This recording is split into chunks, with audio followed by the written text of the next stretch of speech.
बात है। हाँ भाई ठंडे यार आज तो भोपाल में जो होता है। चलो कोई बात नहीं। क्या चल रहा है देखना जरा। मुझे जहां तक ध्यान आता है संडे को थे नहीं थे। शेप सेलेक्टिव कैटालाइसिस, हाँ जियोलाइट्स हो गया हमारा, है ना। ठीक है करें, शुरू करें। एंजाइम्स करना है, ठीक है। देखिए अब ये ज्यादा इंपॉर्टेंट पॉइंट है। हाँ ZSM5 मैंने लिखवा दिया था, है ना।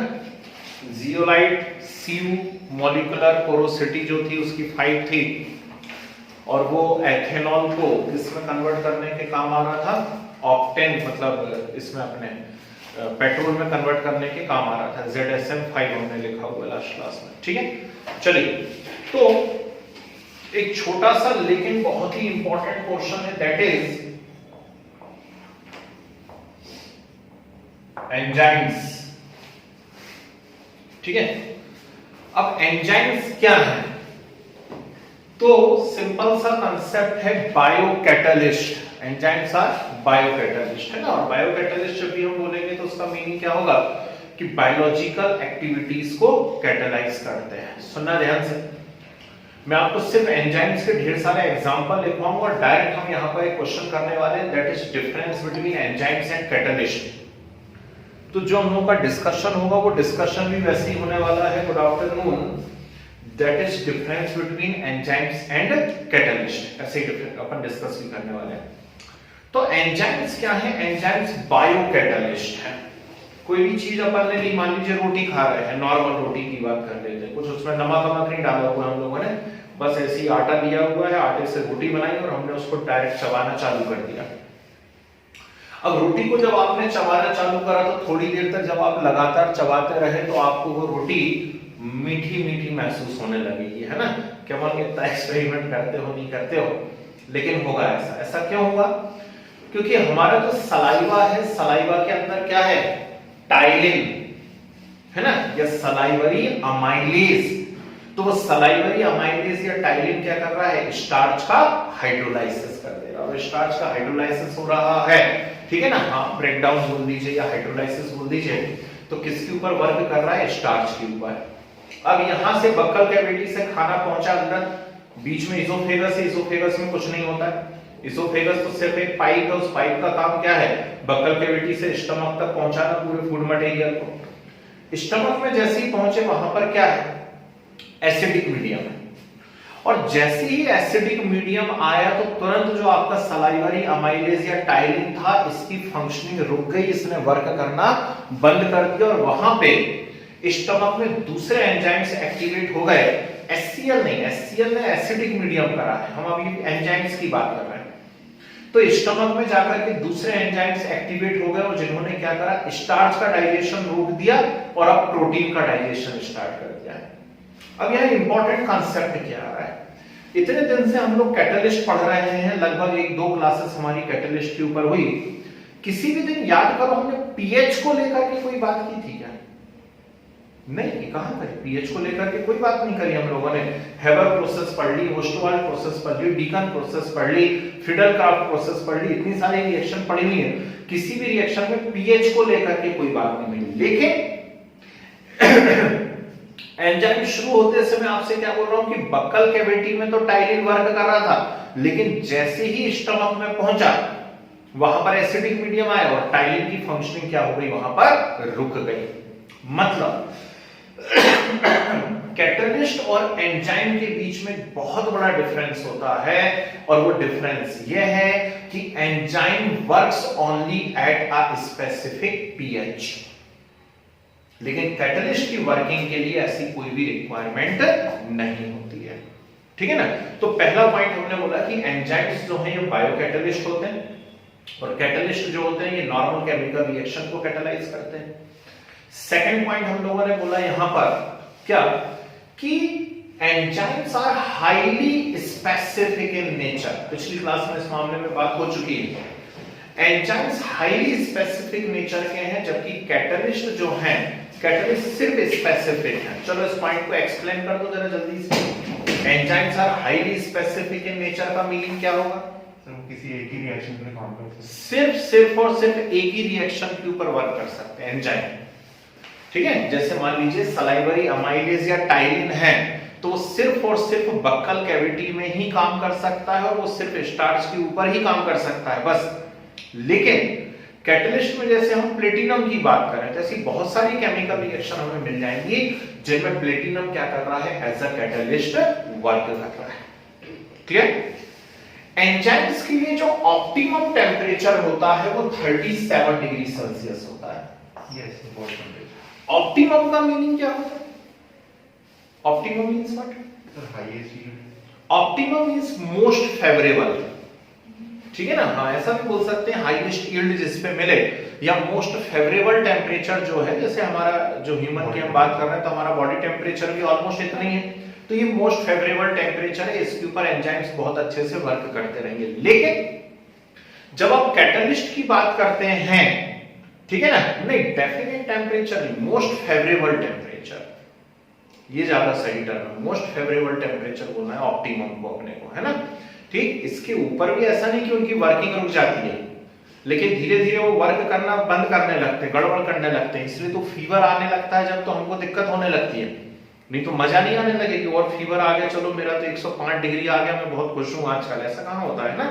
क्यों? क्योंकि एंजाइम्स की एक्टिविटी डिस्ट्रॉय होने लगी है, और एंजाइम की एक्टिविटी डिस्ट्रॉय होने लगी तो नॉर्मल फंक्शनिंग आपकी खराब हो गई है, इसलिए वीकनेस आने लगी है, मन नहीं लग रहा है, अजीब अजीब टाइप के काम हो रहे हैं, ये होता है और कुछ भी नहीं है। ठीक, और कैटलिस्ट की यदि आप बात करते हैं तो कैटलिस्ट का कोई ऐसा टेम्परेचर नहीं है। हर एक रिएक्शन में हम देखते हैं अलग अलग टेम्परेचर पर कैटलिस्ट काम करते रहते हैं। क्लियर है बात? ठीक है ना?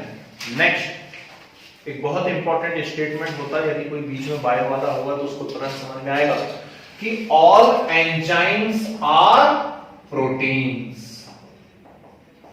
ठीक, सारे के सारे एंजाइम्स प्रोटीन होते हैं, एक आध कोई एक्सेप्शन है केवल, है ना? एक अकेला कोई एंजाइम एक्सेप्शन है जो प्रोटीन नहीं है, मालूम नहीं, बायो वाले ढूंढ कर खिलाना, वो कौन है क्या कोई बायो वाला? ठीक, तो एक अकेला कोई एंजाइम है जो प्रोटीन नहीं है, बाकी सारे एंजाइम्स क्या होते हैं, वो प्रोटीन होते हैं। लेकिन कैटलिस्ट थोड़ी ना प्रोटीन होते हैं, कैटलिस्ट नहीं प्रोटीन होते हैं, है ना? बताना भाई, कोई ने बोला, भी मेरे को बताओ जल्दी से, कौन सा एक एंजाइम है जो प्रोटीन नहीं है? बाकी सारे एंजाइम प्रोटीन होते हैं, एक कोई नहीं है प्रोटीन, बताओ जल्दी से आंसर। अच्छा, टीचर की बड़ी प्रॉब्लम है, इधर देखना, इधर देखना और इधर देखना, तीन जगह देख के पता, तीसरी आंख भी एक बनवानी पड़ेगी यहाँ बीच में। हाँ, अब अगली बात सुनिए जरा, एक और पॉइंट है और बहुत ही इंटरेस्टिंग पॉइंट है। कैटलिस्ट की जब आप डेफिनेशन लिख रहे थे तो आपने एक पॉइंट लिखा था कि catalyst after chemical reaction remains chemically unchanged. ठीक, कैटलिस्ट की जो वर्किंग है उसके ऊपर जब रिएक्शन खत्म हो जाती है तो वो केमिकली कैसे बने रहते हैं, अनचेंज्ड बने रहते हैं। एंजाइम्स के साथ क्या होता है बताएगा कोई? एंजाइम्स के साथ क्या होता है? Enzymes destroy after the reaction. ठीक है, एंजाइम्स खत्म हो जाते हैं, रिएक्शन खत्म हुई, एंजाइम्स खत्म हो जाते हैं। ठीक, राइबोजाइम, राइबोजाइम नाम का आया है कोई एंजाइम, यहाँ पे एक आंसर आया है। राइबोजाइम प्रोटीन नहीं है, ऐसा? ठीक है, कहां क्या काम करता है राइबोजाइम? भाई मुझे कुछ नाम सुना तो नहीं लग रहा है, क्या काम करता है ये भी बताओ। चलो नाम बताया, फंक्शन क्या है उसका, दूसरों को भी पता पड़ेगा। अच्छा पॉइंट, राइबोसोम्स का, राइबोसोम का क्या करता है वो? राइबोसोम का क्या करता है? अच्छा जाने दो, कुछ पता चला नई डिस्कवरी हो गई, फिर अभी उन लोगों का फोन आ गया, भैया नोबेल प्राइज ले जाओ, आके मैं कहां जा पाऊंगा पीछे उसमें, है ना? ठीक, तो रहने दो, बीच में कोर्स छोड़ के कहां नोबेल प्राइज लेने जा पाऊंगा। तो चलिए इतना काम करते हैं हम लोग डाली सैटरडे में, या डायरेक्ट मुझे लगता है डिफरेंस लिख लोगे तो भी अच्छा रहेगा। ठीक, डायरेक्ट डिफरेंस कर लेते हैं हम लोग, है ना? डाली सैटरडे वाली डिफरेंस, दो कॉलम बनाइए, लेफ्ट साइड लिखिए एंजाइम्स, राइट साइड लिखिए catalyst, break and formation of, तो बहुत सारे आंसर आ रहे हैं, break and formation of covalent bond of ribosome, ribozyme, चलो हो सकता है भाई, अच्छा आंसर है। आपको कोई बायो वाला स्टूडेंट ही बता सकता है। हाँ कोई बात नहीं। तो 2 कॉलम आपने बनाए, लेफ्ट साइड लिखे एंजाइम, राइट साइड लिखे कैटलिस्ट। लिखे एंजाइम में फर्स्ट लिखे these are biocatalyst, these are biocatalyst and catalyze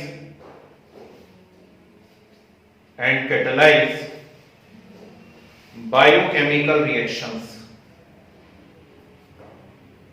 and catalyze biochemical reactions। Catalyst में लिख दीजिए catalyse simple chemical reactions, catalyse simple chemical reactions.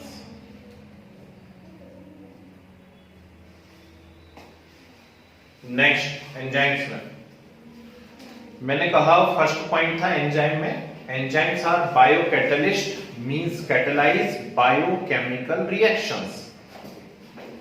और फिर यहां कैटलिस्ट में हमने लिखा है कैटलाइज नॉर्मल केमिकल रिएक्शंस। ठीक है, नेक्स्ट एंजाइम में लिखिए all enzymes are protein, all enzymes are protein. Catalyst में लिखिए दीज आर नॉट प्रोटीन,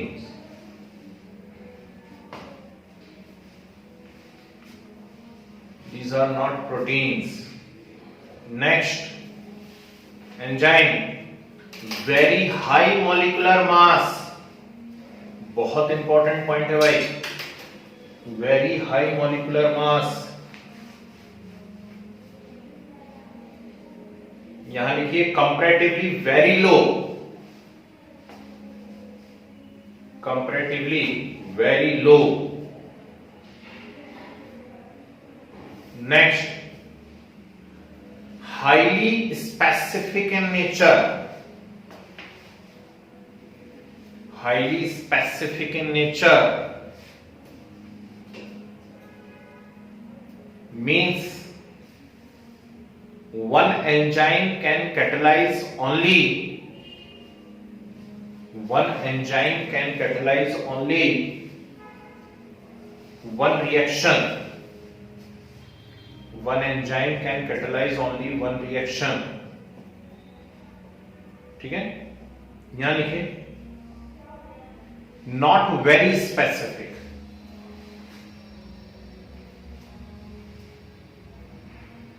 हाँ वो तो मैं जानता हूं, राइबोसोम का फंक्शन तो मैं जानता हूं भाई बहुत अच्छे से, ठीक है ना। राइबोसोम का फंक्शन मैं जानता हूं, राइबोसोम के टाइम भी जानता हूं मैं, 40S 60S सब मालूम है ना। ठीक, नेक्स्ट क्या लिखा है यहां पर, नॉट वेरी स्पेसिफिक। ठीक, नेक्स्ट लिखिए work only at a specific pH. Enzyme में works only at a specific pH, यहां पे नॉट रिक्वायर्ड जनरली, है ना। अब ये बात अलग है कुछ एसिड की प्रेजेंस में ही होती है, कुछ रिएक्शन बेसिक मीडियम में ही होती हैं, ठीक है ना, लेकिन फिर भी इसमें इतना रिक्वायरमेंट नहीं होता है पीएच का। Next optimum temperature is 37 degree Celsius. याद नहीं रख सको तो ब्रैकेट में लिख लेना मोस्ट फेवरेबल। ऑप्टिमम टेम्परेचर मतलब most favourable is 37 degree Celsius. यहां पर can work even at very high temperature, can work even at very high temperature, ठीक है। नेक्स्ट एंजाइम में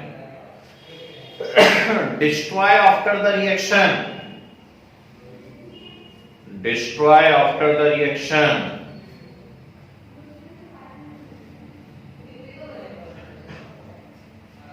यहां लिखिए remains chemically unchanged, remains chemically unchanged. ठीक है, कितने पॉइंट हो? 7. एक और देखो, can increase rate of reaction up to, can increase rate of reaction up to 10 to the power 20 times. Rate of reaction up to 10 to the power 20 times. और यहां बोलो बोलो बोलो बोलो, टेस्ट करोगे ना संडे को, जल्दी बताओ. 10 to the power 10 times. Very good. 10 to the power 10 times. 10 to the power 10 times. Okay, ठीक है. चलिए, बहुत ही बढ़िया पॉइंट है. तो ये कुछ कंपैरिजन या डिफरेंस हुए हैं, है ना, एंजाइम्स और कैटलिस्ट के बीच में. चलो कुछ बढ़िया सा एग्जांपल बता देता हूं मैं आपको. ठीक है, फर्स्ट लिखिए, हाइड्रोलाइसिस ऑफ स्टार्च. खत्म करो उसको. Hydrolysis of starch into glucose. Hydrolysis of starch into glucose, उसके आगे डैश करके लिखे डाइस्टेज, DIASTASE, डाइस्टेज.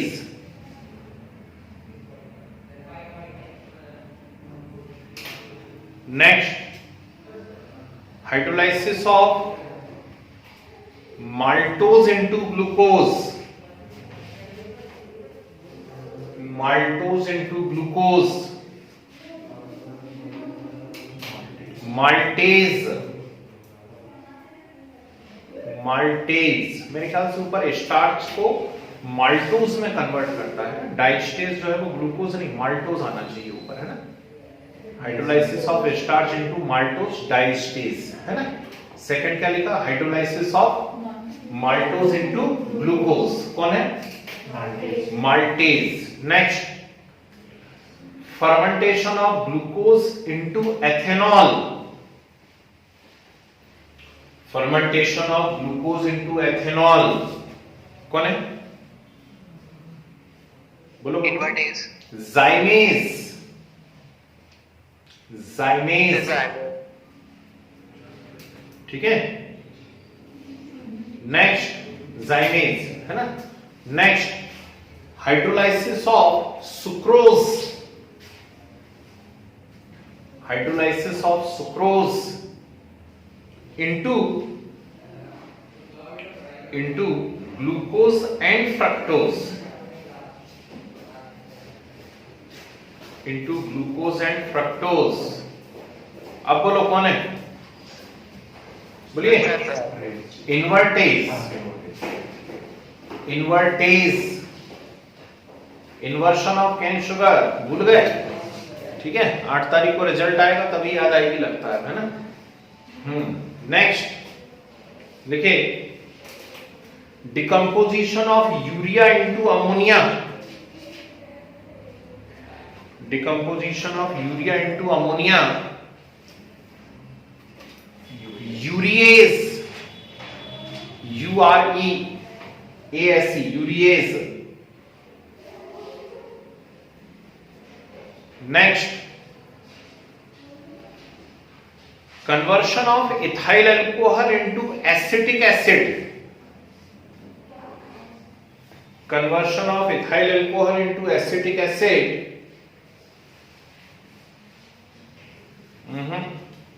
ये कुछ अजीब ही है. इथाइल अल्कोहल से एसिटिक एसिड अभी ऑर्गेनिक में पढ़ाऊंगा मैं आपको, है ना. टर्म 2 वाले पोर्शन में आएगा. नाम है मेथड का क्विक विनेगर प्रोसेस. और क्विक विनेगर प्रोसेस में एक अजीबी टाइप का बैक्टीरिया रहता है जो एंजाइम की एक्टिविटी करता है. नाम है माइकोडर्मा एसिटी.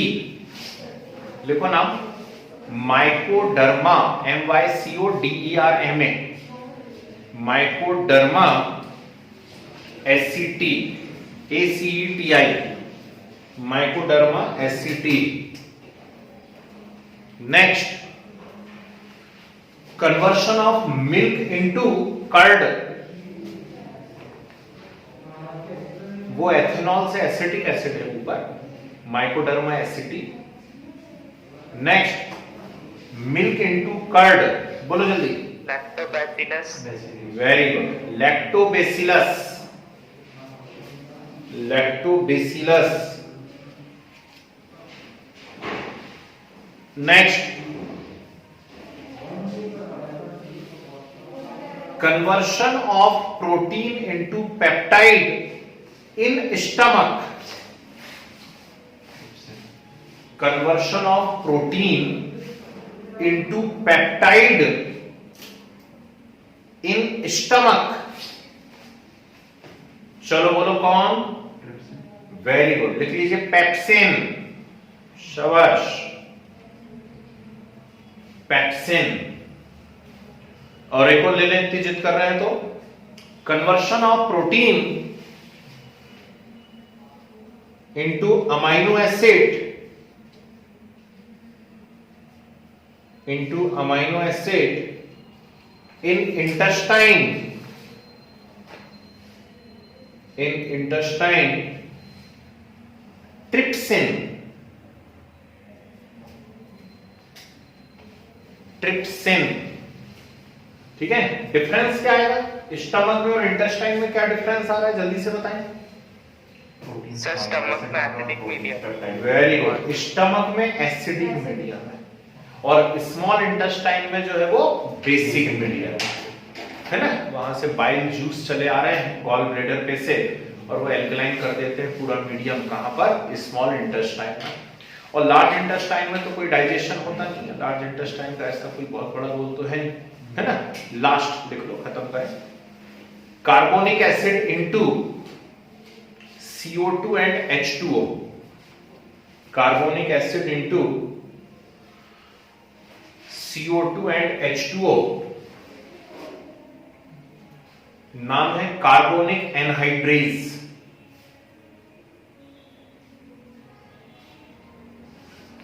कार्बोनिक एनहाइड्रेज, ठीक है। आप चाहे तो डिफरेंस में एक पॉइंट और लिख सकते हैं कि एंजाइम्स की जो एक्टिविटी है ना, उसको लॉक एंड की थ्योरी से एक्सप्लेन किया जाता है। जैसे एक ताले की एक ही चाबी होती है ना, ठीक वैसे ही एंजाइम भी जाकर के क्या हो जाते हैं, उसके अंदर फंस जाते हैं, इंटरमीडिएट कंपाउंड बनाते हैं, तो उसको लॉक एंड की थ्योरी से बताते हैं। और कैटलिस्ट के लिए हमने लिखा ही हुआ है मॉडर्न एड्सॉर्प्शन थ्योरी। क्लियर है बात? ठीक, अब जाकर के फिनिश हुआ भाई ये वाला पोर्शन आपका। ठीक, क्या क्या चीजें हम लोगों ने इसके अंदर डिस्कस कर ली हैं, एंजाइम्स देख लिए और जितने जरूरी थे उतने एग्जांपल्स हम लोगों ने यहाँ पर लिख लिए एंजाइम्स के, है ना। क्योंकि ऐसे ढूंढने बैठे हैं बायो वाली बुक में तो अभी 50-60 एग्जांपल और मिल जाएंगे, उतनी रिक्वायरमेंट है नहीं केमिस्ट्री में, जितनी रिक्वायरमेंट थी वो हम लोगों ने कर लिया। ओके, तो ये पार्ट 1 और पार्ट 2 अब आपका पूरी तरह फिनिश हो गया है। पार्ट 1 के अंदर हम लोगों ने देख लिया है पूरा का पूरा एड्सॉर्प्शन रिलेटेड सारे कांसेप्ट्स मैंने बता दिए हैं आपको। पार्ट 2 के अंदर हम लोगों ने कैटलिस्ट भी डिस्कस कर लिया है और एंजाइम्स भी पढ़ लिया है, ठीक है ना। अब लास्ट पोर्शन में एंटर करते हैं, ठीक है ना। दूसरे जो 2 बैचेस हैं उनके अंदर हो चुका है ये वाला पोर्शन, बस आप लोग बच्चे हो तो थोड़ा सा मुझे लगता है फटाफट इसको कंप्लीट करें, नहीं तो पिछड़ रहे हैं हम लोग। और हमें यहां डिस्कस करना है कोलाइड्स, ठीक है। बहुत ही प्यारा इंटरेस्टिंग पोर्शन है कोलाइड, थोड़ा सा बड़ा पार्ट भी है, एड्सॉर्प्शन और कैटलिस्ट दोनों को मिलाकर के भी इससे भी बड़ा पोर्शन है कोलाइड, लेकिन बड़ा सिंपल है, मजा आने वाला है इसको पढ़ने में, है ना। तो 11th जब हम पढ़ा करते थे, लगभग सबने पढ़ा हुआ है 11th, तो उसमें याद करिए गैसियस स्टेट यूनिट आती थी। और गैसियस स्टेट यूनिट के अंदर जब हम लॉज लिखते थे अलग अलग, बॉयल्स लॉ, चार्ल्स लॉ, मंटन्स law, Gay Lussac law, ideal gas equation, Dalton's law, तो इसके बाद एक और लॉ आता था, नाम था ग्राहम्स लॉ, ठीक। उसको हम पढ़ते थे ग्राहम्स लॉ ऑफ डिफ्यूजन, याद आ रहा है कुछ, ठीक। और क्या था उसका मैथमेटिकल फॉर्मूलेशन, जल्दी से बोल के बताओ ग्राहम्स लॉ ऑफ डिफ्यूजन का। R is proportional to under root of 1 by T. Rate of diffusion of gases is inversely proportional to square root of density. ठीक है, थोड़ी पढ़ाई चालू करो, IIT भी पास आ रहा है ना। तो rate of diffusion of gases is inversely proportional to square root of density, ये होता था ग्राहम्स लॉ ऑफ डिफ्यूजन, ठीक है। तो ये बताने के पीछे रीजन क्या है? ये बताने के पीछे रीजन ये है कि जो ग्राहम अंकल थे उन्होंने अपनी लाइफ मैक्सिमम डिफ्यूजन के ऊपर ही बिताई है। डिफ्यूजन से रिलेटेड बहुत सारे लॉ, बहुत सारे कंसेप्ट दिए हैं, जैसे कि नेक्स्ट क्लास में आपको डायलिसिस पढ़ाने वाला हूं। नाम सबने सुना होगा, उससे मैथ्स बायो का कोई फर्क नहीं पड़ता। डायलिसिस सबको मालूम है, जब किडनी वर्क करना बंद कर देती है तो उसको डायलिसिस पे लगा देते हैं पेशेंट को, है ना, उसका डायलिसिस होता रहता है। ठीक, तो उसका भी किसने डिस्कवरी करा हुआ है? ग्राहम ने डिस्कवरी करा हुआ है। काय पर बेस्ड है? डिफ्यूजन पर बेस्ड है। समझ रहे बात को? तो ग्राहम ने क्या करा, बहुत ध्यान से सुनना भाई, बहुत इंपॉर्टेंट चीज है, और जितना सुनोगे उतने फायदे में रहोगे। उसने सिंपल डिफ्यूजन एक्सपेरिमेंट किए। नॉर्मल मेम्ब्रेन ली, वैसे सही मानों में तो हम लोगों को क्या लेना चाहिए? सेमी परमेबल मेम्ब्रेन ही लेनी चाहिए, पर इमेजिन कर लीजिए कोई आइडियल सेमी परमेबल मेम्ब्रेन नहीं है, थोड़ा बहुत पोर साइज बड़े होंगे, और वो क्या देखता है कि कुछ सब्सटेंसेस ऐसे होते हैं जो सेमी परमेबल मेम्ब्रेन में से बहुत तेजी से डिफ्यूज हो जाते हैं, आर पार निकल जाते हैं। जैसे मान लीजिए मेरे पास कोई एसिड है, डाइल्यूट H2SO4 है। अब डाइल्यूट H2SO4 है, मैंने एक मेम्ब्रेन के ऊपर डाइल्यूट H2SO4 को डाला, और जब मेम्ब्रेन के ऊपर डाइल्यूट H2SO4 को डाला तो वो क्या होगा? नेचुरल बात है ना, वो तो आर पार निकल जाएगा, नहीं निकल जाएगा। ठीक, NaCl का डाइल्यूट सॉल्यूशन बना करके डालूंगा, निकल जाएगा, होगा ऐसा। So some substances rapidly diffuse through the membranes and these substances were known as crystalloids. क्या नाम दिया इसको उन्होंने? क्रिस्टेलॉइड्स नाम दिया। अब यहां से मैं आज के बाद जब भी क्रिस्टेलॉइड बोलूंगा तो आप सुनना तो क्रिस्टेलॉइड, लेकिन आपके दिमाग में मालूम क्या उठना चाहिए? True solution. क्या? True solution. तो क्रिस्टेलॉइड से यहां पर मीनिंग क्या है? ट्रू सॉल्यूशन मीनिंग है ना। ठीक, तो क्या बोलता है? Some substances rapidly diffuse through the membrane, तेजी से आर पार निकल जाते हैं। ठीक, ये पहला उसका ऑब्जर्वेशन था। सेकंड ऑब्जर्वेशन उसने क्या देखा? बहुत ही मजेदार सा ऑब्जर्वेशन है। मौसम बहुत अच्छा हो रहा है, बढ़िया बादल बादल है, बारिश हो रही है, भजिए का प्रोग्राम हो ही जाता है ऐसे मौकों पे घर पे अक्सर। जलेबी का भी कभी कभी प्रोग्राम हो जाता है ना। और जलेबी बनते समय हम देखते हैं कि वो एक ऐसा कपड़ा लेते हैं, उसके अंदर उसका पूरा मटेरियल डालते हैं और नीचे थोड़ा सा होल करते हैं और फिर उसको यूं करने लगते हैं। अच्छा, वो होल नहीं करें और फिर ऐसा ऐसा करें तो बाहर आने वाला है क्या माल? नहीं ना, बस यही बात हो रही है। Some substances not diffuse through the membrane. बहुत ज्यादा प्रेशर यदि लगाएंगे, बहुत ज्यादा प्रेशर लगाएंगे तो हो सकता है थोड़ा बहुत हल्का फुल्का ऊपर ऊपर आ जाए, लेकिन बाकी निकलता है क्या? नहीं निकलता है। तो कुछ सब्सटेंसेस बहुत रैपिडली डिफ्यूज हो रहे हैं, लेकिन ये अभी मैंने एक एग्जांपल आपको बताया जलेबी बना करके, ये डिफ्यूज हो रहा है क्या मेम्ब्रेन में से? नहीं हो रहा है। और जो सब्सटेंसेस मेम्ब्रेन में से डिफ्यूज नहीं हो रहे थे उसे उसने क्या नाम दिया? कोलाइड्स नाम दिया। क्या नाम दिया? कोलाइड। यहीं से हम शुरुआत कर रहे हैं अपने पोर्शन के चैप्टर की। So on the basis of diffusion, Thomas Graham classified substances into two categories. First is crystalloid, those which rapidly diffuse through the membrane, and second is colloid, those which not diffuse through the membranes. Is it clear? Colloid ही क्यों कहा उसने? तो उसको ये substance initially जब उसने discover करा था, अब तो नए नए बहुत सारे एग्जांपल आ गए, लेकिन जब उसने डिस्कवर करा था तो उसको ये सारे के सारे सब्सटेंस कोलाओइड्स लगे थे। क्या लगे थे? ये कोलाओइड्स लगे थे। अब ये क्या बना है भाई? कोलाओइड्स। कोला से मतलब होता है ग्लू लाइक। क्या होता है? Glue like. और ऑइड्स से मीनिंग क्या होता है? अपीयरेंस। ठीक, so glue like appearance, all the substances having glue like appearance, उसने इनिशियली जब डिस्कवर करा। अब आप कहोगे कि यार स्मोक भी तो है, स्मोक को भी हम कोलाइड कंसीडर करते हैं, ह्यूमिडिटी को भी हम कोलाइड कंसीडर करते हैं, इनका कहां ग्लू लाइक अपीयरेंस है? एलॉय को हम कोलाइड कंसीडर कर लेते, कहां ब्लू लाइक अपीयरेंस है, तो अब बहस नहीं कर सकते। वो तो इनिशियली जिन चीजों पे उसने एक्सपेरिमेंट करे, नाम एक सजेस्ट कर दिया, ठीक। तो गाढ़े चिपचिपे मटेरियल, थिक विस्कस मटेरियल जो उस समय उसको मिले, उसने क्या नाम दिया यहां पर, उनको कोलाइड नाम दिया। आइए यहां तक बात समझ, भूलेंगे तो नहीं, ये क्वेश्चन बनेगा, ध्यान रखना, ये बहुत इंपॉर्टेंट क्वेश्चन है। और ठीक है, अब हमें क्या करना है, कैसे इस पोर्शन में हम लोग आगे बढ़ेंगे।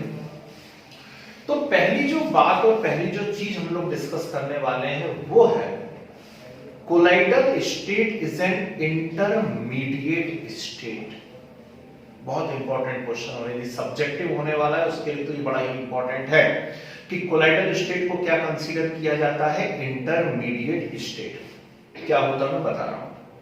उसके बाद हम करेंगे क्लासिफिकेशन ऑफ कोलाइड, फिर मैं बताऊंगा आपको प्रिपरेशन ऑफ कोलाइड, प्रिपरेशन के बाद उसका प्यूरिफिकेशन, प्यूरिफिकेशन के बाद प्रॉपर्टी, और चैप्टर खत्म। इतना बड़ा क्वेश्चन है ना। तो आज पहला जो हम क्वेश्चन डिस्कस करने जा रहे हैं वो है colloidal state is intermediate state. क्यों ऐसी टर्म यूज करते हैं हम लोग, इंटरमीडिएट, किसकी इंटरमीडिएट है, क्या ऐसा हो गया, ठीक है। तो इसे हटा रहा हूं, टर्म याद रखना है ना, अभी नोट्स बनाएंगे तब लिख लेंगे हम लोग, ठीक है। तो इसे मैं हटा देता हूं जी। कुछ कह रहे हैं सर? हाँ जी, इस पार्ट से कुछ न्यूमेरिकल है? क्या बोल रहे हैं भाई साहब? न्यूमेरिकल, इस पार्ट से कुछ न्यूमेरिकल? इस पार्ट में आएंगे, कैटलिस्ट में तो कोई न्यूमेरिकल है ना, इस पार्ट में आएगा ना न्यूमेरिकल, तो अभी हम थोड़ा सा दूर है। जब प्रॉपर्टी ऑफ कोलाइड में पढ़ाऊंगा उस समय गोल्ड नंबर हम पढ़ेंगे, गोल्ड नंबर में न्यूमेरिकल आएंगे तो करेंगे अपन लोग, है ना। कैटलिस्ट में कोई न्यूमेरिकल नहीं है भाई, ठीक है। चलो तो यहां पर देखते हैं, और कैटलिस्ट के जो न्यूमेरिकल है वो केमिकल काइनेटिक्स में हम कर चुके हैं, एक्टिवेशन एनर्जी वाले, इस चैप्टर में नहीं है जी। तो मैंने क्या कहा, मैंने कहा colloidal state is intermediate state. तो नाम से ये तो समझ में आ गया कि किन्हीं दो चीजों के बीच की है। किन दो चीजों के बीच की है, चलो मैं डायरेक्ट बताता हूं। यहां देखिए 4 कॉलम्स हम लोग बनाते हैं कंपैरिजन करने के लिए। यहां पर हम लिखते हैं प्रॉपर्टीज, प्रॉपर्टी के बाद ट्रू सॉल्यूशन, ट्रू सॉल्यूशन के बाद कोलाइड्स, और कोलाइड के बाद सस्पेंशन, ठीक है। इनके बीच में हम यहां पर कंपेयर करने जा रहे हैं। क्या क्या लिखा हुआ है, प्रॉपर्टी लिखी हुई है, फिर ट्रू सॉल्यूशन लिखा हुआ है, फिर कोलाइड लिखा हुआ है, फिर सस्पेंशन लिखा हुआ है, ठीक है जी। अब मैं उल्टा पढ़ाऊंगा हमेशा। आपकी बुक में जो लास्ट पॉइंट दिया रहता है वो मेरा हमेशा फर्स्ट पॉइंट रहता है, दैट इज एग्जांपल्स। इससे आपको सोचने की एक डायरेक्शन मिलती है। यदि एग्जांपल पहले से हमारे को क्लियर है तो डायरेक्शन मिल जाएगी कि आखिर हमें सोचना किस डायरेक्शन में है ना। तो ट्रू सॉल्यूशन की यदि आप बात करोगे तो NaCl को पानी में डाल दो, या HCl को डाल दो, या NaOH को डाल दो आप पानी में, या शुगर को डाल दो पानी के अंदर, ठीक। तो ये सब क्या हो जाएंगे, ट्रू सॉल्यूशन हो जाएंगे, sugar plus water, okay. Colloid की यदि हम बात कर रहे हैं तो एक बहुत ही प्यारा सा एग्जांपल हम बना सकते हैं, that is starch plus water. डाल दो स्टार्च को पानी के अंदर, बेसन को डाल दो पानी के अंदर, भजिया बनाने की तैयारी कर लो, है ना। स्टार्च को पानी के अंदर डालो तो गाढ़ा एक विस्कस मटेरियल बन जाएगा ना, ठीक। हलवा बनाते हैं, हलवा तो इनिशियली तो कढ़ाई में वो ऐसे ही रहता है ना विस्कस। आजकल ठंड के दिन में मूंग दाल का हलवा चल रहा है, वो भी कोलाइड होता है। और सस्पेंशन में क्या है, सैंड प्लस वाटर। ये 3 एग्जांपल्स हैं। फटाफट कंपेयर करना चालू करते क्योंकि आप 12th में हैं, झेल जाएंगे, सिंपल पॉइंट होते हैं। जैसे फर्स्ट इसमें हम बात करें इनका नेचर, ओके। नेचर की बात करोगे तो ट्रू सॉल्यूशन कैसे होते हैं, true solution are always homogeneous in nature, होते ही होते हैं, ठीक। कोलाइड कैसा होता है बताओ जल्दी, हेट्रोजेनस। सस्पेंशन कैसा होता है, ऑलवेज हेट्रोजेनस, ठीक। तो एक बहुत ही इंपॉर्टेंट पॉइंट आपको पता पड़ गया, colloidal state is always heterogeneous in nature, ध्यान रखना है बात, ठीक है ना। नेक्स्ट विजिबिलिटी की बात करते हैं। पार्टिकल्स दिखते हैं या नहीं दिखते हैं, है ना। तो इसके पार्टिकल्स को आप नहीं देख सकते, ठीक है। शक्कर पानी में घुल गई है, देख पाओगे क्या, नहीं। माइक्रोस्कोप लगा के देख लूं क्या? नहीं, अरे अभी देखने गए वो तो खेल खत्म हो गया, ठीक है ना। इसके पार्टिकल देखते हैं क्या कोलाइड के? हैं अल्ट्रा माइक्रोस्कोप से देख सकते हो, ठीक, अल्ट्रा माइक्रोस्कोप से आप इसको देख सकते हो, है ना। और सस्पेंशन के पार्टिकल देखते हैं जहां नेकेड आई से दिख जाते हैं बिना चश्मे के, ठीक, तो ये तो आराम से दिख जाते हैं सस्पेंशन के पार्टिकल। नेक्स्ट हम बात करते हैं डिफ्यूजन, ठीक। डिफ्यूजन की यदि बात करते हैं तो बोलिए जल्दी, सोच समझ करके बताना, ट्रू सॉल्यूशन डिफ्यूज होते हैं क्या? हाँ, Yes, sir. तभी तो नाम क्रिस्टलाइट दिया उसने, वही तो एक्सपेरिमेंट था उसका, ठीक है ना। तो ट्रू सॉल्यूशन रैपिडली डिफ्यूज होते हैं, तभी तो उसने नाम क्रिस्टलाइट दिया हुआ है। यही तो बेसिस था क्लासिफिकेशन का। तो बहुत रैपिडली डिफ्यूज होते हैं। कोलाइड डिफ्यूज होते हैं क्या? नहीं। सस्पेंशन डिफ्यूज होते हैं क्या? नहीं। क्लियर है बात, ठीक। इनका सॉल्यूशन दिखता कैसे है? बहुत ही प्यारा सा पॉइंट है भाई, मुझे ऐसा याद आ रहा है सभी एक आध साल पहले किसी एग्जाम के अंदर पूछा गया, ये जो पॉइंट मैं बताने जा रहा हूं, इनका सॉल्यूशन दिखता कैसे है? True solution are generally transparent. कैसे होते हैं? ट्रांसपेरेंट होते हैं ट्रू सॉल्यूशन, ठीक। ये कैसे होते हैं? ट्रांसल्यूसेंट होते हैं, ठीक। और ये कैसे होते हैं? जल्दी से बोल दो। ओपैक। कैसे होते हैं? ओपैक होते हैं, ओके। सेटलिंग ऑफ पार्टिकल की बात करें, what is the meaning of settling of particle? नीचे बैठेंगे या नहीं बैठेंगे, उसको हम कहा करते हैं सेटलिंग ऑफ पार्टिकल्स, ठीक। तो सेटलिंग ऑफ पार्टिकल की मैं बात करता हूं, बोलिए ट्रू सॉल्यूशन के पार्टिकल में होती क्या सेटलिंग? नहीं, है ना, ठीक। वो तो घुल गया शक्कर पानी में यदि घुल गई तो घुल गई, फिर तो अब आप उसको फ्रिज में रख दें, गाड़ी चाशनी है उसको नीचे बैठाने, वो एक अलग प्रोसेस है। लेकिन नॉर्मल कंडीशन में पार्टिकल्स की सेटलिंग नहीं होती है। इसमें हो जाती है क्या? नो सर, होती है? No sir. चलो याद करो अभी के अभी क्या लिखा है, पढ़ के बताओ।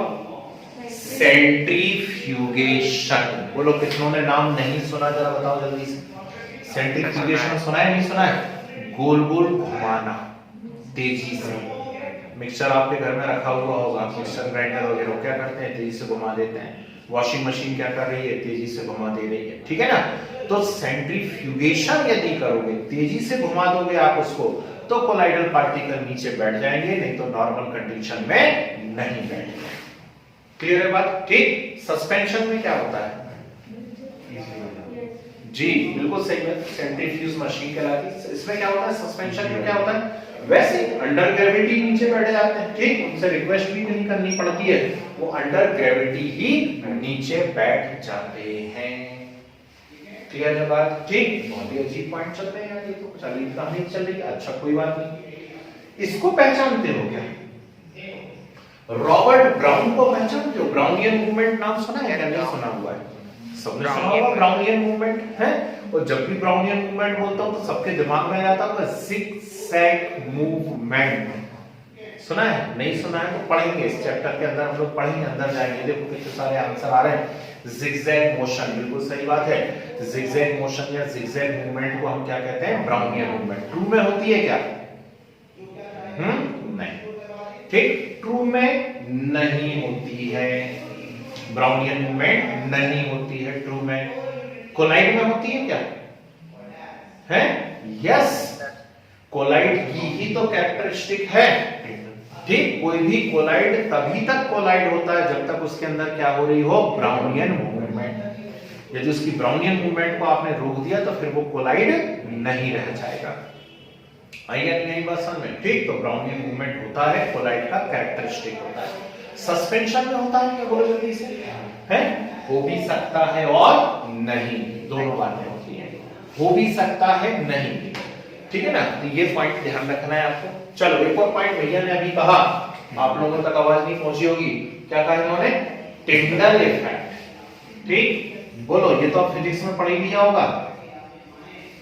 पढ़ा? फिजिक्स में नहीं पढ़ा होगा? Tyndall effect. और टिंडल इफेक्ट क्या था? Scattering of particles, scattering of light, है ना, स्कैटरिंग ऑफ लाइट, उसको हमने क्या बोला हुआ है? टिंडल इफेक्ट बोला हुआ है? ट्रू सॉल्यूशन में होता है क्या टिंडल इफेक्ट? नहीं, ट्रू सॉल्यूशन में टिंडल इफेक्ट नहीं होता है। कोलाइड में होता है क्या? कोलाइड में ही तो होता है, कोलाइड में ही तो होता है? Blue colour of sky, visibility of path of projector light, torch light, ये सब टिंडल इफेक्ट के एग्जांपल हैं। और ये सब किसके अंदर होते हैं? कोलाइड के अंदर, कैरेक्टरिस्टिक है कोलाइड की, ठीक है। इसमें होता है क्या? सस्पेंशन में है, हो भी सकता है और नहीं भी हो सकता। क्लियर? बहुत अच्छे पॉइंट डिस्कस कर, 7-8 पॉइंट देख डाले हम लोगों ने इंक्लूडिंग एग्जांपल। तो क्या हमें उस क्वेश्चन का आंसर मिल गया कि colloidal state is intermediate state? क्यों है इंटरमीडिएट स्टेट बताओ? क्योंकि उसको बीच में लिखा है इसलिए इंटरमीडिएट स्टेट है। तो उसको मैं इस तरफ लिख देता तो फिर कोई और इंटरमीडिएट हो जाती। ऐसा होता है क्या कर सकते हैं भाई साहब?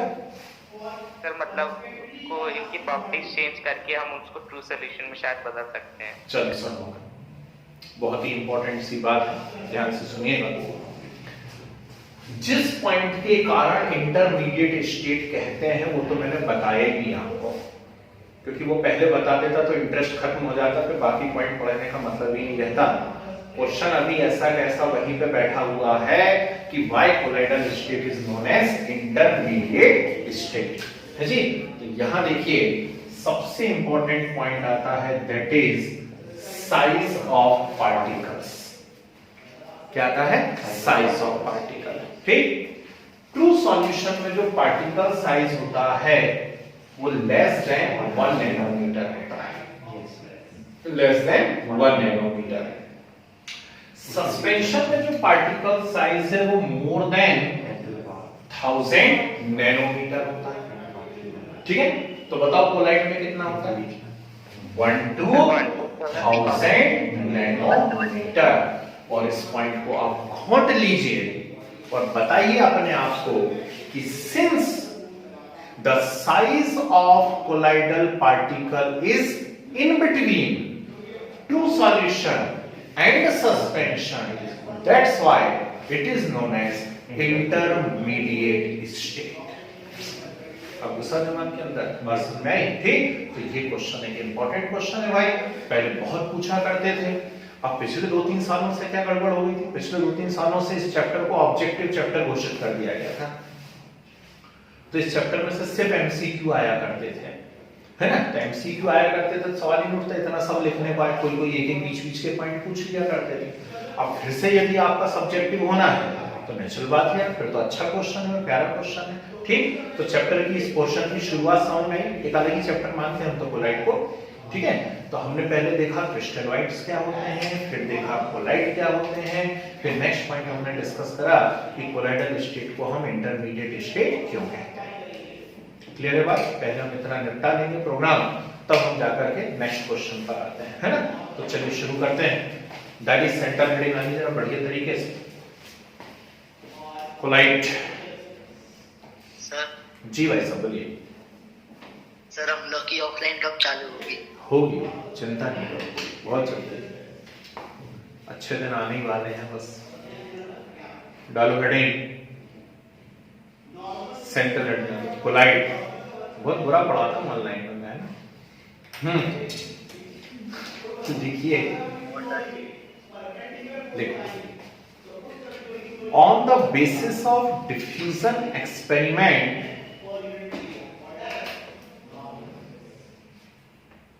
on the basis of diffusion experiment,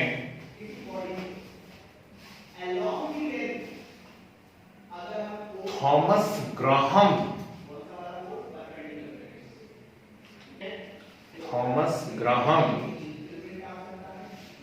classified substances in 2 categories. Classify substances in 2 categories. First, cerebral, crystalloids, crystalloids लिखो, substances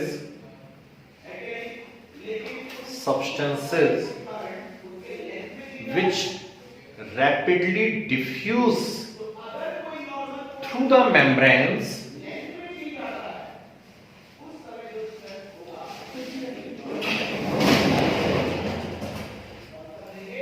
substances which rapidly diffuse through the membranes were called crystalloids.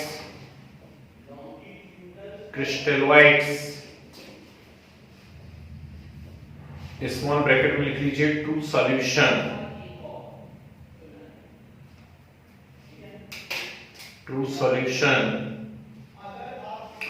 Example लिख लीजिए, solution of sugar, acid, base, some salts,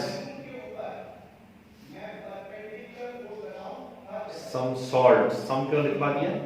क्योंकि लगभग सारे salt जो है वो water soluble तो है नहीं ना, वो सस्पेंशन भी बना लेते, प्रेसिपिटेट बना लेते हैं उसको, है ना, ठीक। लेकिन एसिड बेस तो ऑलमोस्ट सॉल्युबल ही, वाटर सॉल्युबल, इसलिए हमने सम सॉल्ट लिया। ओके, नेक्स्ट स्टडी कर ली collides.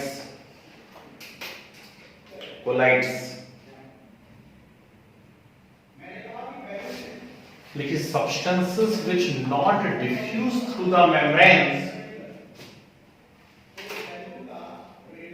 substances which not diffuse through the membranes,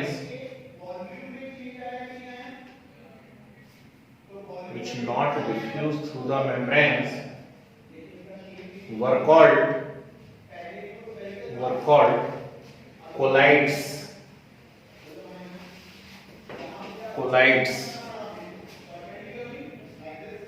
ठीक है, तो नीचे की लाइन से देखो, कोला, KOLLA, Cola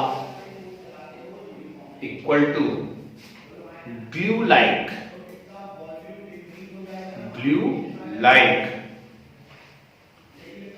and whites equal to appearance.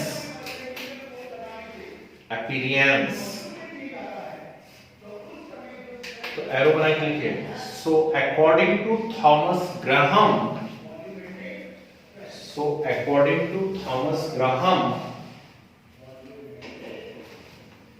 substances having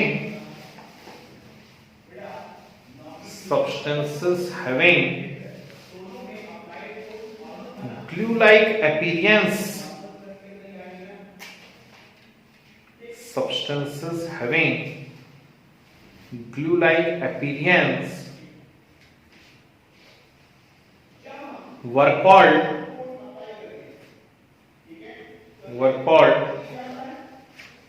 colloids. Substances having glue-like appearance were called colloids. Okay, ठीक, अच्छी बात है। साइडरिंगली colloidal state is intermediate state.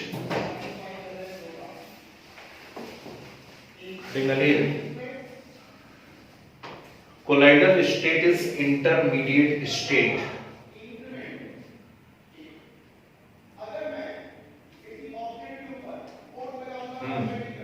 चार कॉलम बनाएंगे।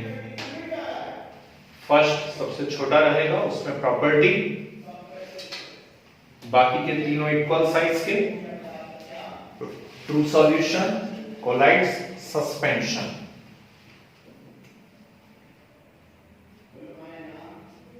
True solution, colloid, suspension.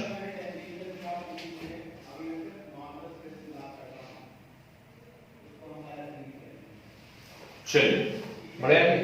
तो फर्स्ट प्रॉपर्टी लिखिए एग्जाम्पल।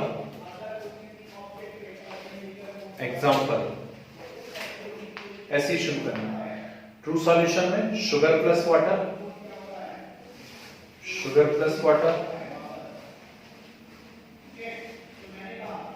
कोलाइड में starch plus water, starch plus water, suspension में sand plus water, sand plus water, ठीक है। Next nature, nature true solution homogeneous, बाकी दोनों heterogeneous, heterogeneous. Next diffusion, diffusion लिखे true में particles diffuse rapidly, particles diffuse rapidly,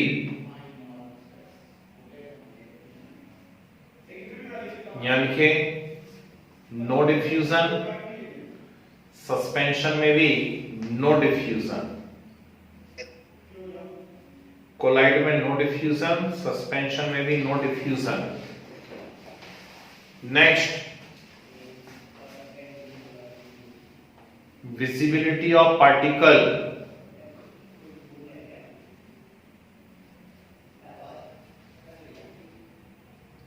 true में लिखिए particles not visible,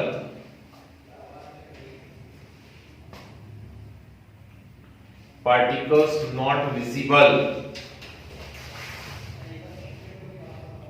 यहां लिखिए can be seen by ultra microscope, can be seen by ultra microscope. यहां can be seen by naked eyes, can be seen by naked eyes. Next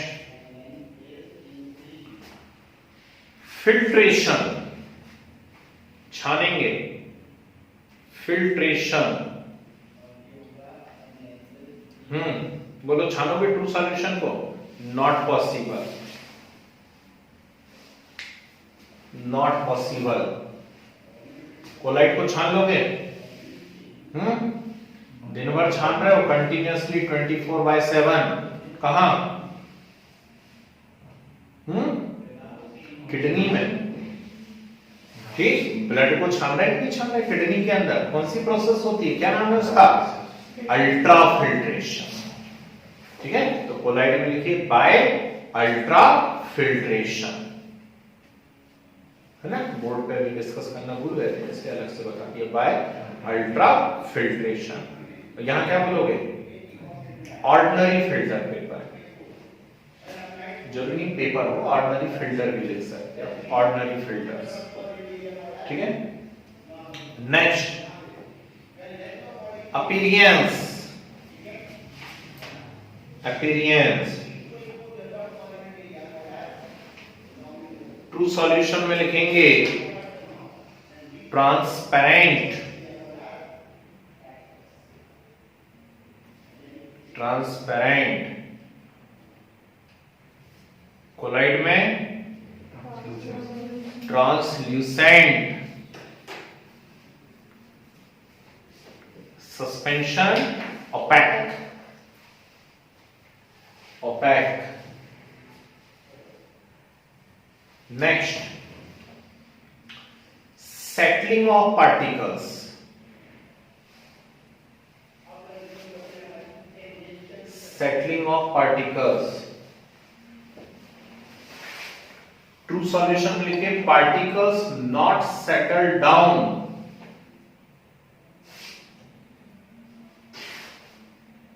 particles not settle down।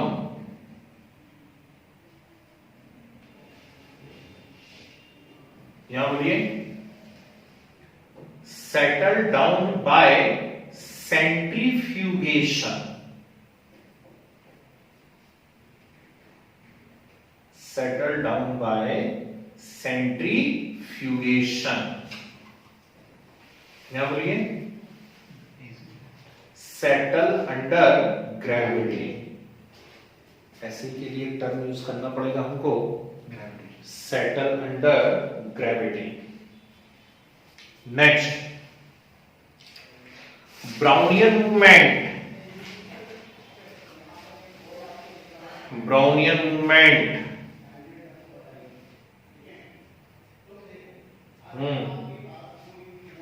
True solution, हाँ जी, not show.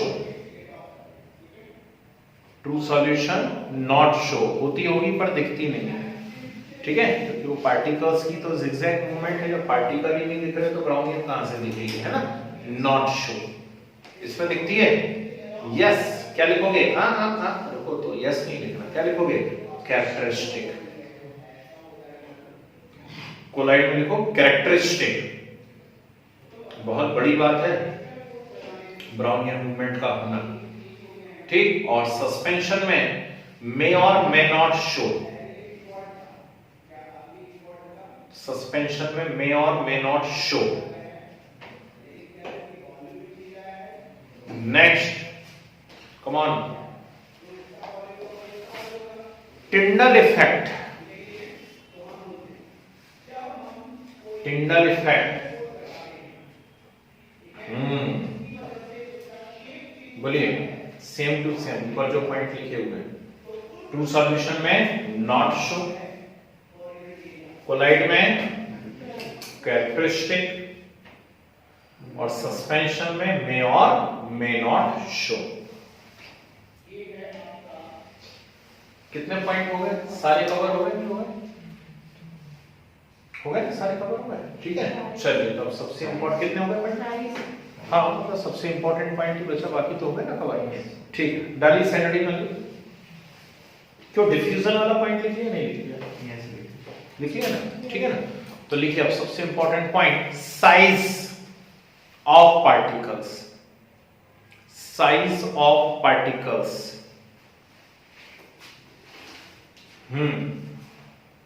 True solution में लिखिए less than 1 nanometer, less than 1 nanometer. यहां लिखिए 1 to 1000 nanometre, 1 to 1000 nanometre, और यहां लिखिए more than 1000 nanometre, ठीक है, मोर देन 1000 नैनोमीटर। तो एरो का साइन बना के लिखिए नीचे की लाइन से, since the size of colloidal particles, since the size of colloidal particles is in between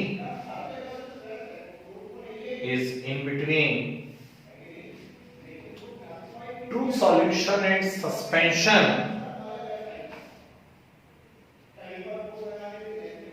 true solution and suspension, that's why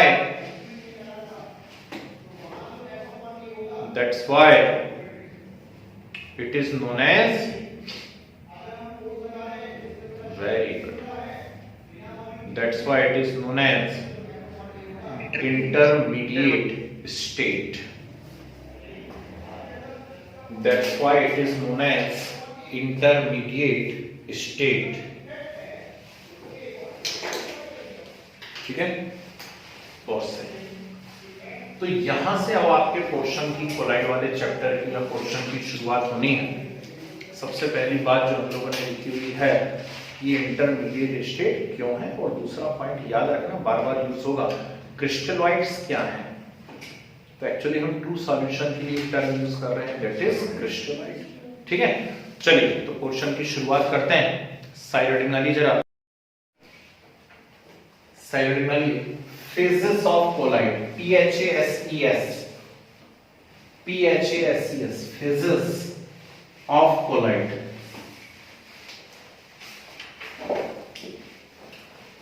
सुनो ध्यान से,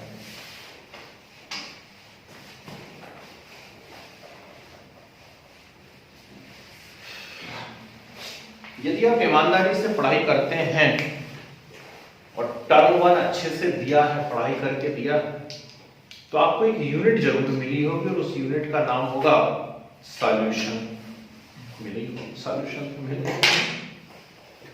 और सॉल्यूशन शुरू होते से हमने लिखा था फेजेस ऑफ सॉल्यूशन या कंपोनेंट्स, और उसमें 2 कंपोनेंट आए थे, first is solute and second is solvent. ठीक है ना, बिल्कुल सही, वेरी गुड। ठीक, तो सॉल्यूशन के अंदर 2 कंपोनेंट आए थे, एक को हमने कहा हुआ था सॉल्यूट और दूसरे कंपोनेंट को हमने कहा हुआ था सॉल्वेंट।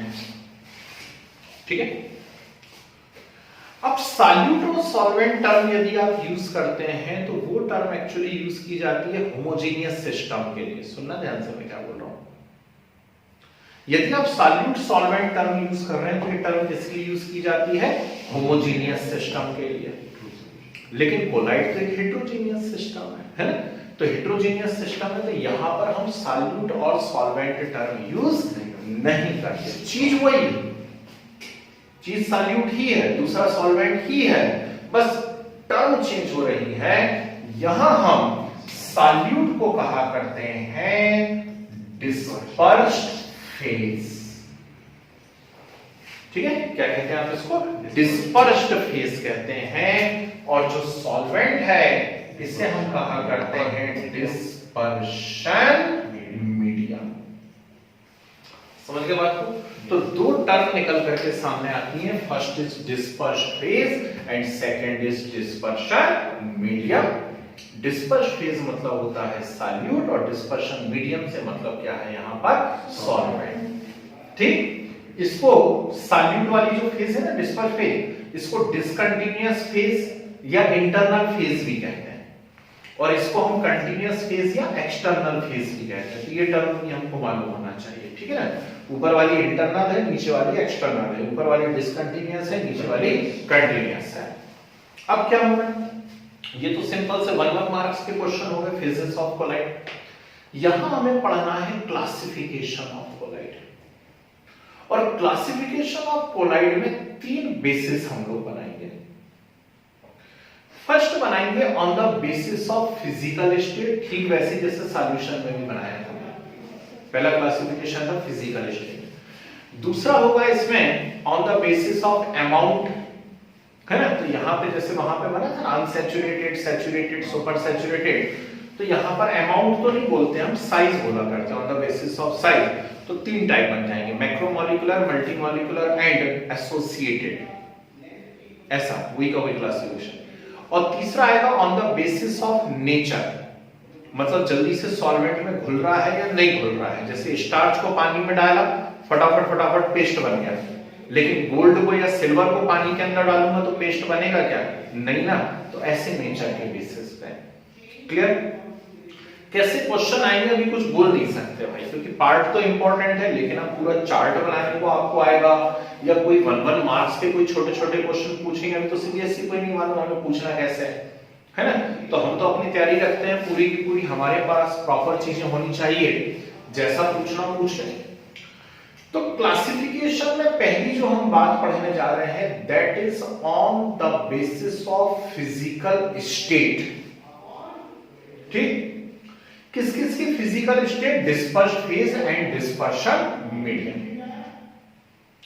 जब सॉल्यूशन आप पढ़ा करते थे तो एक चार्ट बनाया करते थे। कैसा चार्ट बनाया करते थे? ऐसा। यहां सॉल्यूट लिखा करते थे तो मैं सॉल्यूट की जगह डिस्पर्स्ड फेज लिख देता हूं। यहां सॉल्वेंट लिखा करते थे, मैं सॉल्वेंट की जगह मीडियम लिख देता हूं। फिर आप डायरेक्ट एग्जांपल लिख देते थे, हम यहां डायरेक्ट एग्जांपल नहीं लिखेंगे, हम पहले नेम लिखेंगे, नेम, और फिर जाकर के लास्ट में क्या लिखेंगे? हम एग्जांपल्स लिखेंगे। बस छोटा सा डिफरेंस है। तो पहला क्या आता था उसके अंदर, याद करिए, कौन बोल के बताएगा जल्दी? लिक्विड इन लिक्विड है। सॉल्यूशन में चार्ट बनाया नहीं बनाया हम लोगों ने? और मैं क्या कहा करता था, यदि आप थे रेगुलर स्टूडेंट, वीडियो देख करके चेक कर लेना, यदि ये बात मैंने नहीं कही हो तो हर बार मेरी आदत ही होती है। मैंने कहा था कि ये चार्ट मोस्ट इंपॉर्टेंट रहेगा, लेकिन कोलाइड चैप्टर में। तो लो आ गया चार्ट आपके सामने और वो मोस्ट इंपॉर्टेंट हो गया आगे से, है ना। ठीक, तो पहली चीज क्या आने वाली है, लिक्विड इन लिक्विड। क्या नाम होता है, जल्दी से बोल के बताइए। Water emulsion. बिल्कुल सही बताया इन्होंने, इमल्शन। ठीक, लिक्विड इन लिक्विड को क्या कहा जाता है, इमल्शन कहा जाता है ना। और वहां पे मजे ले लेता था मैं, तो आपसे पूछता था लिक्विड इन लिक्विड के एग्जांपल्स क्या होंगे। ठीक, तो उस समय बोला करते थे चलो पानी में तेल डाल देते हैं या तेल में पानी डाल देते हैं, बोलिए ये एग्जांपल हुआ। ठीक, कुछ लोग झटके में बोल देते थे हाँ है तो लिक्विड इन लिक्विड, लेकिन वो लिक्विड इन लिक्विड सॉल्यूशन नहीं हुआ करता था, क्योंकि वो जब ऑयल और वाटर आप मिलाते हैं और वाटर और ऑयल मिलाते हैं तो वो एक्चुअली क्या बनता है, इमल्शन बनता है। आई बात समझे। ठीक, इसका एग्जांपल आप समझ गए होंगे, oil in water, water in oil. Best example है मिल्क, मिल्क इसका बेस्ट एग्जांपल है। क्लियर है बात, ठीक है, ठीक है, बहुत खुशी की बात है। दूसरी चीज यहां पर निकल करके आती है, चलिए सॉलिड इन अ लिक्विड।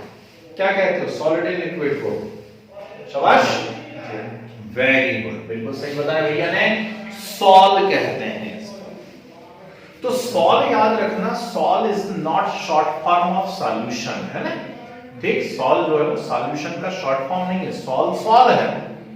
और किस चीज को सॉल्व कहोगे आप, जब सॉलिड किसी लिक्विड के अंदर जाए और क्या बना दे, कोलाइडल सॉल्यूशन बना दे, जैसे स्टार्च, प्रोटीन, है ना, ये सब पानी के अंदर आप लोग मिलाओगे पेस्ट टाइप का बनेगा, मतलब उसको आप क्या कहेंगे, आज से सॉल्व कहेंगे। मडी वाटर, पानी के साथ जो है मिट्टी वगैरह बह करके चली आ रही है पहाड़ों पे से नीचे, मडी वाटर क्या है, वो सॉल है, क्योंकि वो भी किसका एग्जांपल हुआ, सॉलिड इन लिक्विड। क्लियर है बात, ठीक है ना। Next, gas in liquid, come on, very good, बिल्कुल सही बताया। ठीक, क्या बताया, फोम, क्या, फोम और फ्रोथ, झाग। ठीक, तो फोम या फ्रोथ जो है वो कौन है, गैस इन लिक्विड के एग्जांपल है ना। सोप लेदर, सोप लेदर इसी कैटेगरी में आता है, गैस इन लिक्विड, है ना। तो ये जब लिक्विड डिस्पर्शन मीडियम है तो तीन कैटेगरी के आपको कोलाइड देखने को मिलते हैं। पहला कोलाइड कहलाता है इमल्शन, दूसरा कोलाइड कहलाता है सॉल और तीसरा कोलाइड क्या कहलाता है, फोम कहलाता है। कैटेगरी चेंज कर देते हैं, है ना, वेरी गुड। ठीक, कैटेगरी हमने चेंज कर दी और हमने यहां पे कहा सॉलिड इन सॉलिड। ठीक, तो सॉलिड इन सॉलिड का नाम क्या होगा, तो सॉलिड इन सॉलिड को कहा जाता है सॉलिड सॉल, सॉलिड सॉल। बस यही चीज टिपिकल है इसके अंदर, ये जो नाम बोल रहा हूं ना, बस ये थोड़ा सा टिपिकल है, तो धीरे धीरे धीरे धीरे पढ़ते जाना। जैसे ब्रेवियर लैटिस पूरे याद कर लिए थे ना आप लोगों ने, 7, है ना, alpha equal to beta equal to gamma, है ना, 90 degree, A equal to B equal to C, बस ऐसे इसके धीरे धीरे नाम याद करते चले जाना। ठीक, तो सॉलिड इन सॉलिड को क्या कहोगे, सॉलिड सॉल कहोगे, ठीक है ना। ये जो जेम स्टोन्स होते हैं, रत्न, मणि, है ना, तो एक वो आता है, वो जो अपने घर में भी होता है, डॉगी, क्या नाम उसका, मोती, है ना। ठीक, वो क्या होता है, मोती क्या होता है, मोती क्या होता है, अरे मोती कैल्शियम कार्बोनेट होता है। मोती क्या होता है, कैल्शियम कार्बोनेट होता है, ये बात ध्यान रखना, है ना। और उसके अलावा जितने भी टाइप के आपने रत्न पढ़े हुए हैं, डायमंड क्या होता है, जल्दी बताओ, कार्बन होता है, डायमंड कार्बन होता है, पर्ल जो है ना, मोती जो है वो कैल्शियम कार्बोनेट होता है, बाकी जितने भी है ना वो सब एल्यूमिनियम के ओर या मिनरल्स होते हैं, याद रखिएगा, और तो नहीं बोलना चाहिए, उनमें कंपलसरी क्या होता है, एल्यूमिनियम होता है। वो सब किस कैटेगरी में आते हैं, वो सब इस कैटेगरी में आते हैं, सॉलिड सॉल। एक इंपॉर्टेंट क्वेश्चन है इसलिए मैं टाइम दे रहा हूं, आपको मालूम नहीं तो मैं सट से आगे निकल जाता। कलर्ड ग्लासेस, कलर्ड ग्लासेस वो भी इसी कैटेगरी में आते हैं, solid and solid. Liquid in solid हो जाए तो बोलो जल्दी से, शेल। ठीक, लिक्विड इन सॉलिड को क्या कहा जाता है? शेल कहा जाता है। ठीक, जैम, जेली, कर्ड, बटर, है ना? ठीक, jam, jelly, curd, butter, shoes polish, ठीक, ये सब इसी कैटेगरी के अंदर आते हैं, लिक्विड इन सॉलिड। नाम याद रखना, जेल। और सॉलिड इन लिक्विड को क्या कहते हो? सॉल। कितना कंफ्यूजिंग है, सॉलिड इन लिक्विड सॉलिड, और लिक्विड इन सॉलिड क्या है? जेल। ठीक, और गैस इन सॉलिड हो जाए तो गैस इन सॉलिड क्या होगा? ठीक, वेरी गुड, फोम ही होगा, लेकिन कैसा फोम होगा? Solid foam. ठीक, फोम ही होगा, लेकिन उसको क्या कहा जाएगा? सॉलिड फोम कहा जाएगा। रबर, ब्रेड समझ लो, ब्रेड, फुसफुस फुसफुस, ठीक है ना? ये जो भी फुसफुस है मतलब वो क्या है? गैस इन सॉलिड है। नाम क्या हो जाएगा उसका? सॉलिड फोम हो जाएगा। ठीक है जी। चलिए नेक्स्ट एक और बात कर लेते हैं जल्दी से जरा। गैस इन, और sorry, liquid in gas, liquid in gas. अब बोलो क्या नाम बोल रहे थे? एरोसॉल। ठीक, लिक्विड इन गैस को क्या कहते हो? एरोसॉल। इसके लिए ज्यादा अच्छा टर्म यूज होता है लिक्विड एरोसॉल, है? तो वाटर वेपर्स जो है एयर के अंदर, ठीक, वो बढ़िया एग्जांपल है किसका? लिक्विड एरोसॉल का, है? जो बारिश के दिन हो हल्के हल्के, और किसी उसमें हम झुरमुट में मतलब पेड़ों वेड़ों में से या किसी नेशनल फॉरेस्ट में से जा रहे हैं, कुछ हो रहा है, तो देखिएगा जो पेड़ों के बीच में से लाइट आती है कैसी ऐसी बिखरती हुई आती है, हल्की हल्की ओस गिर रही है, बड़ा ही सुंदर अनुभव होता है। वो क्या हो रहा है? स्कैटरिंग ऑफ लाइट हो रही है, मतलब टिंडल इफेक्ट हो रहा है। और टिंडल इफेक्ट क्यों हो रहा है? क्योंकि वहां पर क्या है? Liquid in gas. ठीक है ना? वो एक ऐड आना बंद हो गया, पहले बहुत चलता था फॉग, है ना? और वो अंकल बोला करते थे फॉग मतलब बिना गैस वाला। ठीक, जबकि केमिस्ट्री में तो पहले ही एग्जांपल होता है कि लिक्विड इन गैस का मतलब ही होता है फॉग। ठीक, लिक्विड इन गैस का मतलब ही होता है फॉग। फॉग कोई बिना गैस वाला हो सकता है क्या? नहीं, बिना गैस के फॉग कहां से होगा भाई, है ना? इसकी वो कंपनी बंद हो गई आजकल लगता है। ठीक, तो liquid in gas, fog, mist, insecticide spray, बादल, है ना?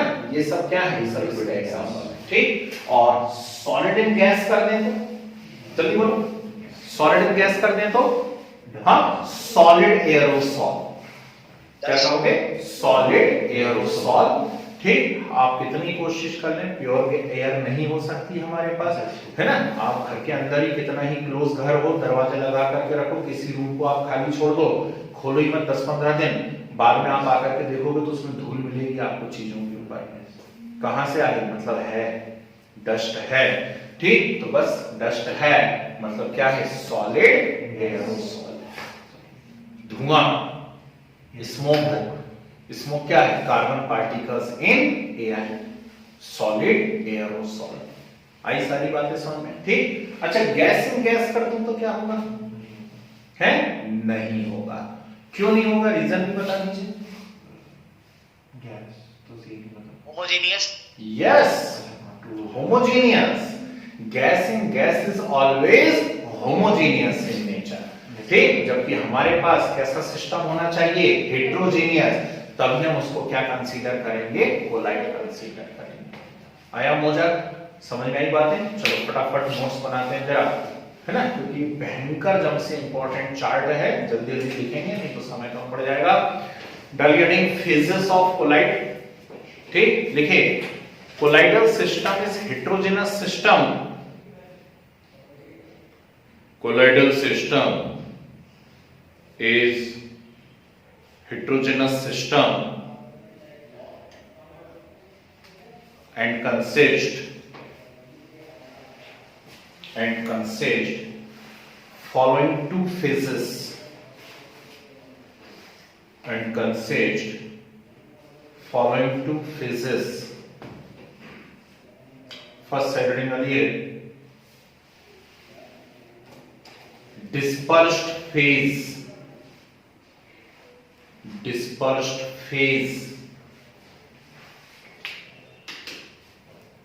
देखो it is phase of solute particles, it is phase of solute particles, also called internal phase or discontinuous phase, also called internal phase or discontinuous phase. ठीक है, next heading आगे dispersion medium, dispersion medium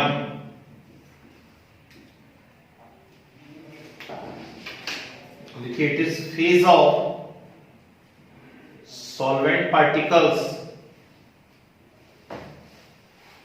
it is phase of solvent particles also called external phase. very good, external phase or continuous phase, also called external phase or continuous phase. ठीक है, तो डालिए heading आगे जल्दी से, 3 minute है हमारे पास, हो जाएगा। Classification of colloids, classification of collide,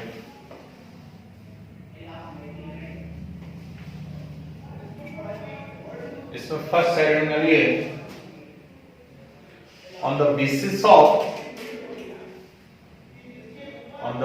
of physical state of phase, physical state of phase, ठीक है।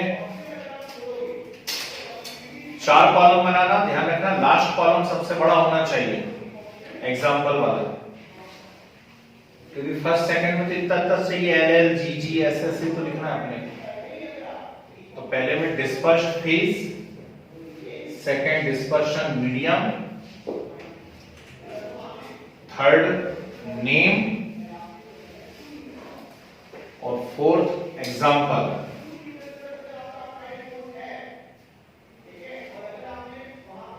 ठीक है जी, बोले लिखो फर्स्ट लिक्विड इन लिक्विड, नाम इमल्शन, इमल्शन एग्जाम्पल लिख सकते हैं आप, milk,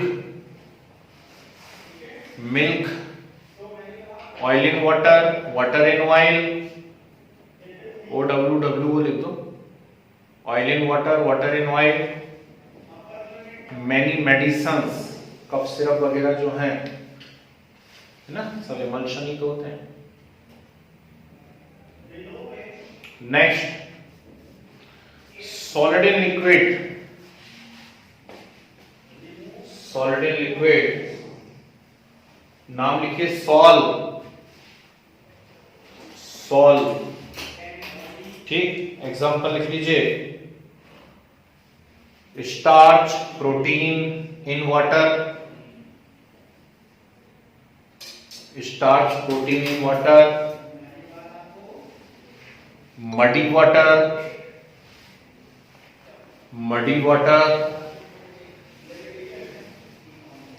metal sol, muddy water, metal sol, है ना, ठीक। बहुत सारे पेंट्स वगैरह जो हैं वो भी इसी कैटेगरी में आ जाएंगे, पोतने के काम जो आते हैं, ठीक, many paints. Next gas in liquid,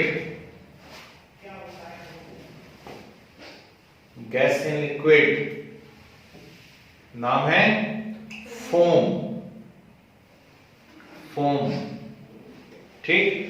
example लिख लीजिए, soap leather, soap leather, whipped cream, WHIPPED, whipped cream, ठीक है।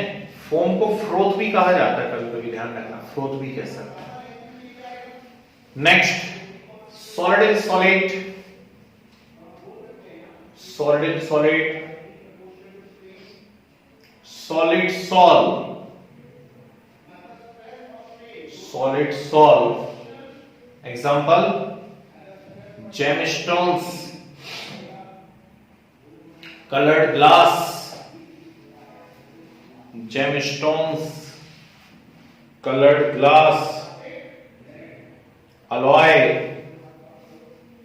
alloy. Next, liquid and solid, liquid and solid, gel, gel. Example मालूम नहीं है, jam, jelly, jam, jelly, curd, butter, jam, jelly, curd, butter, है ना। और क्या एग्जाम्पल हो सकते हैं? बूट पॉलिश भी लिख लो, बूट पॉलिश, ठीक है। Next, gas and solid, gas and solid, नाम solid foam. Example, foam rubber, foam rubber, ठीक है ना। ब्रेड, ब्रेड, ठीक है, इसी कैटेगरी में जाएगा, है कि नहीं। नेक्स्ट, लिक्विड इन गैस, नाम liquid aerosol, liquid in gas नाम है लिक्विड एरोसॉल। एग्जांपल बोलिए, fog, mist, cloud, fog, mist, cloud, insecticide spray या नॉर्मल स्प्रे, स्प्रे, ये सब क्या होते हैं? Liquid in gas. Next, solid in gas, solid in gas. क्या एग्जांपल होंगे सॉलिड इन गैस के? डस्ट, अच्छा नाम नहीं लिख पाया, सॉरी, नाम लिख लो, solid aerosol,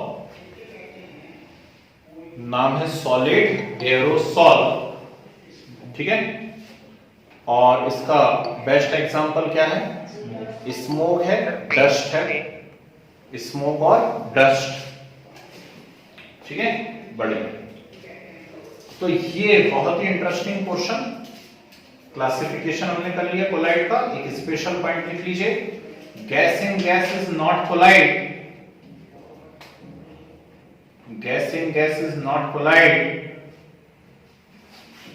because it is always homogeneous in nature. Gas in gas is not collide because it is always homogeneous in nature. Okay, चलो भाई, टाइम भी हो चुका है, क्वेश्चन भी हो गया, बहुत बढ़िया मैचिंग हुई, है ना। तो नेक्स्ट क्लास में हम आगे क्लासिफिकेशन देखते हैं इसका, और साथ में सीखते हैं प्रिपरेशन ऑफ कोलाइड्स। क्लियर है? ठीक है ना।